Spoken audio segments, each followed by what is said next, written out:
How do you know if your lead is plugging, and why does it matter? So to demonstrate this, I've got a 3-ounce pair and I've just tied it onto the end of my leading rod. We've got some 30-pound braided leader there. I'm just going to cast that out. I'm going to cast it out into an area of lake that I know is fairly soft.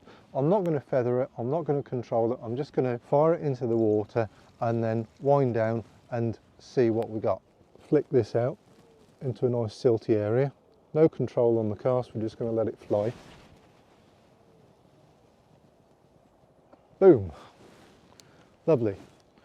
Just going to wind down, take the slack out, and I'm just going to tighten down to the lead, holding the rod up in the air like that, and I'm just going to gradually apply load to the tip. I can see the tip flexing down.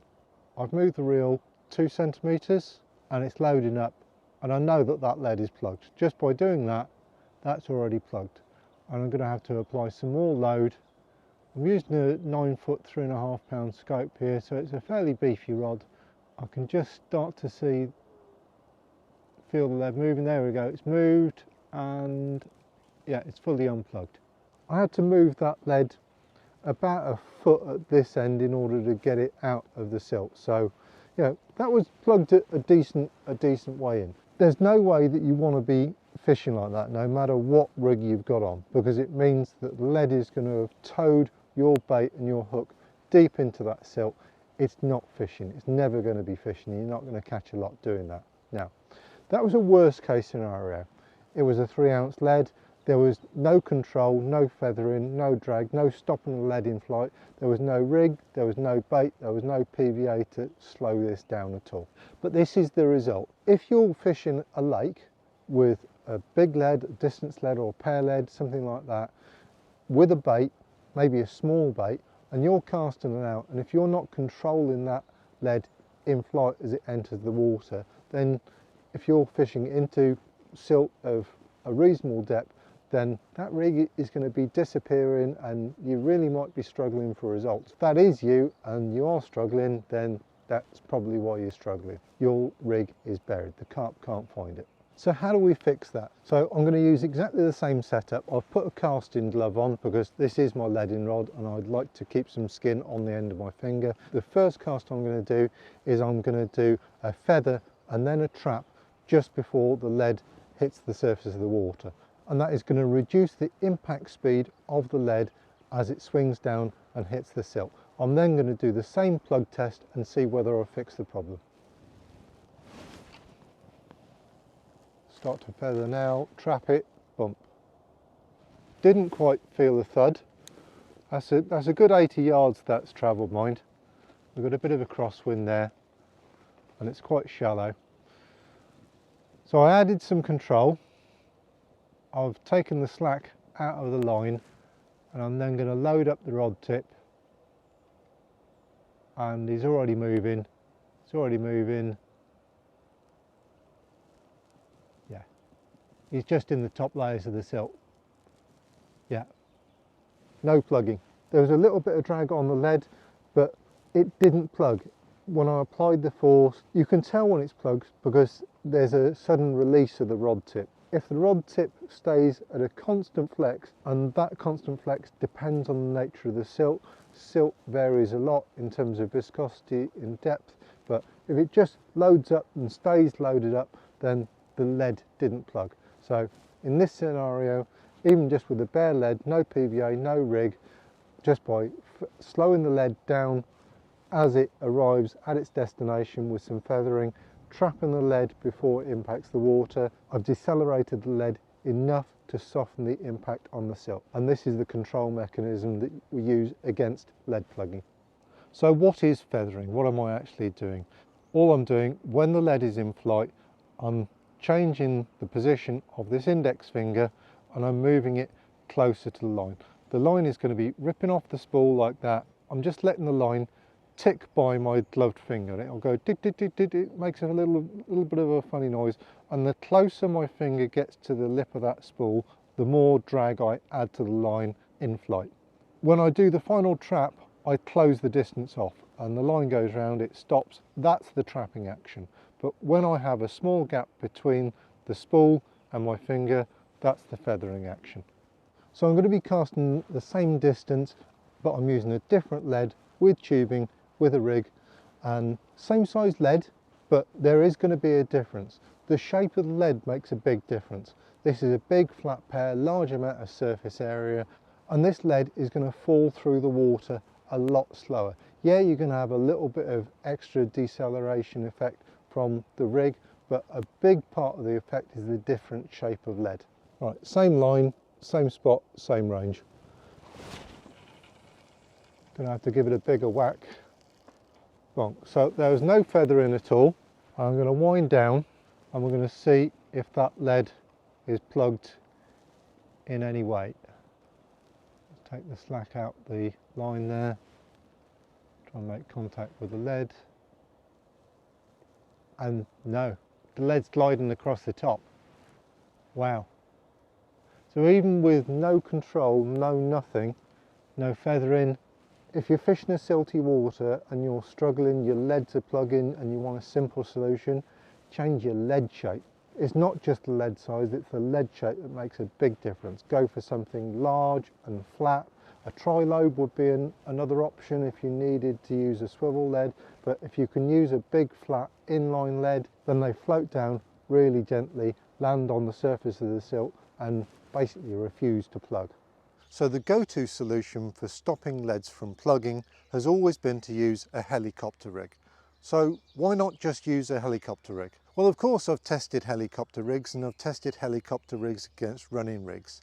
And there are two problems when it comes to using helicopter rigs. So the first challenge you've got is where to set the top bead. If you're too conservative and set the top bead too high up the leader, then you haven't got a rig that hooks the carp very efficiently. They're going to find it pretty easy to spit that rig out time and time again. If you don't set the top bead high enough, there's a good chance that on the cast your lead is going to plug anyway and it's going to pull that lead into the silt. Now, yes, with enough hours and enough practice and enough time, you can solve this problem, but it's very difficult to make this decision accurately first time, especially when you're a bit new to the sport. The other problem that I found when testing helicopter rigs against running rigs is that I absolutely have suffered more hook pulls on the helicopter rigs, especially with barbless. And even if you are using a micro barbed hooks,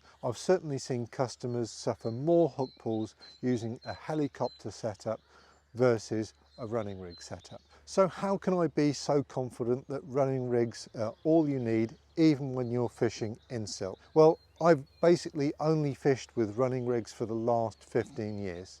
I've cast them at short range, long range, from a boat, bait boat, and time again, all I need is a running rig, and it's always the best solution. The only tweak I have to make to get a running rig to work in silt, especially when I'm casting it at long range, is I will have to use a thicker monofilament. I might have to go to 0.50 or even 0.60 just to get the anti-tangle resistance I need on that running rig in flight. So if you're worried about your lead plugging deeply into the silt, should you always feather the cast? Well, for me, no. Trapping or casting to a clip is far more important than the actual feathering itself. Feathering is a way of controlling the distance that you've actually cast. If you cast with the perfect amount of force and speed, then the lead is going to arrive at your spot with a perfect velocity so that you can just kiss the clip or trap the lead instantly and the lead will land softly on the water and float down. Feathering is like a brake. It gives you more room for error. It means that you can cast hard enough and then a little bit more, so that if you overshoot that cast, you can just slow it down just a little bit to bring it in on target so that it arrives over the spot, kisses the clip, plops in the water with as little disturbance as possible. For me, feathering just by itself without the trapping of the lead doesn't form a part of my fishing. It doesn't do enough to control the entry of the lead into the water. Yes, it helps me control distance, but it's still not going to get that rig to flip, turn and land nicely. It's also not going to help me maintain contact with the lead as it falls through the water and touches softly down on the silt. Whether you use feathering or feathering and trapping or casting to a clip, a lot of that depends on what sort of fishing that you're doing. If I'm going down a big reservoir and punching lead as hard as I can into a big southerly wind, then I don't feather, I don't trap, I just whack it out there as hard as I can, wait until I hear the lead smack into the water, and then I close the bail arm, wind down to get the bow out of the line because there's always a lot of wind about. And then if I'm lucky, if there's enough depth of water, I might catch up with the lead, tighten the line and feel a bit of a thud when it impacts the silt. It's a completely different style of fishing. So in that scenario, the only control I have for the speed of impact of the lead on the silt is the size and shape and weight of the lead and the amount of drag I've got on the hook bait, whether I'm fishing with a PVA stick, whether I'm fishing with a 12mm bait or double 24mm baits. There are other benefits that come from trapping the lead or casting accurately to a clip. One of the biggest ones for me is the fact that it makes the rig turn over in flight. So in flight, it's the lead that's going to be travelling first and the bait is going to be following. This is how a rig like this actually casts. When you trap the lead, or the lead hits the clip, the line tightens, the lead decelerates, i.e. it stops travelling forward. This bait has inertia and that inertia swings it forward like that, keeping the hook link straight, and then the lead and the hook bait land like that on the water. It doesn't matter whether you're trapping the lead or casting to a clip. What you're doing is the lead is travelling in flight, it's arriving at the destination. This is the moment of kissing the clip or the line being trapped. The hook link is straightened and then the rig travels forward and then the hook bait and the lead fall on the surface of the water together as a pair. It's a really effective way of reducing tangles, and in certain situations it enables me to use rigs that are quite tangle prone in situations that you wouldn't normally be able to use them, because I can get the lead and the hook bait to separate in flight and land perfectly. So you need to think of feathering in terms of it's a way of controlling the speed and the distance which a lead travels in flight. Trapping is the actual process we use to stop the forward travel of the lead, land it delicately and discreetly on the surface of the water.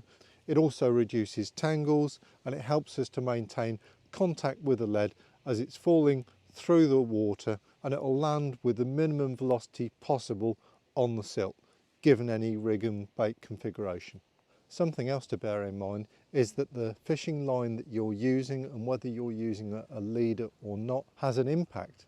A thin line tied to a lead will travel through the water quicker than a thick line tied to a lead will travel, if we say that lead is the same size and shape. So one of the things that I do when I'm fishing really big reservoirs is that I use at least 5 metres of 0.50 or maybe 0.60 mono leader.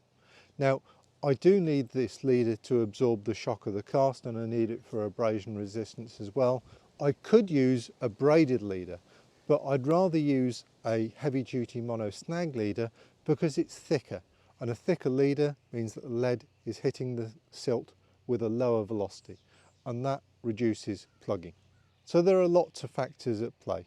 My go-to approach would always be to stop the lead in flight or to cast to a clip. That's not always going to be possible, especially when you start fishing at longer range. So you need to fix other problems. You need to use a very anti-tangle rig, and that rig needs to be able to fire into the water with no control at your end whatsoever, sort itself out and land with a lower velocity as possible when it impacts the silt. Every situation is a little bit different, but if I can feel that thud, even if it's just a soft thud, then I'm very confident that my rig is presented tangle free, I'm fishing effectively, and there's a very good chance that I'm going to get a pickup.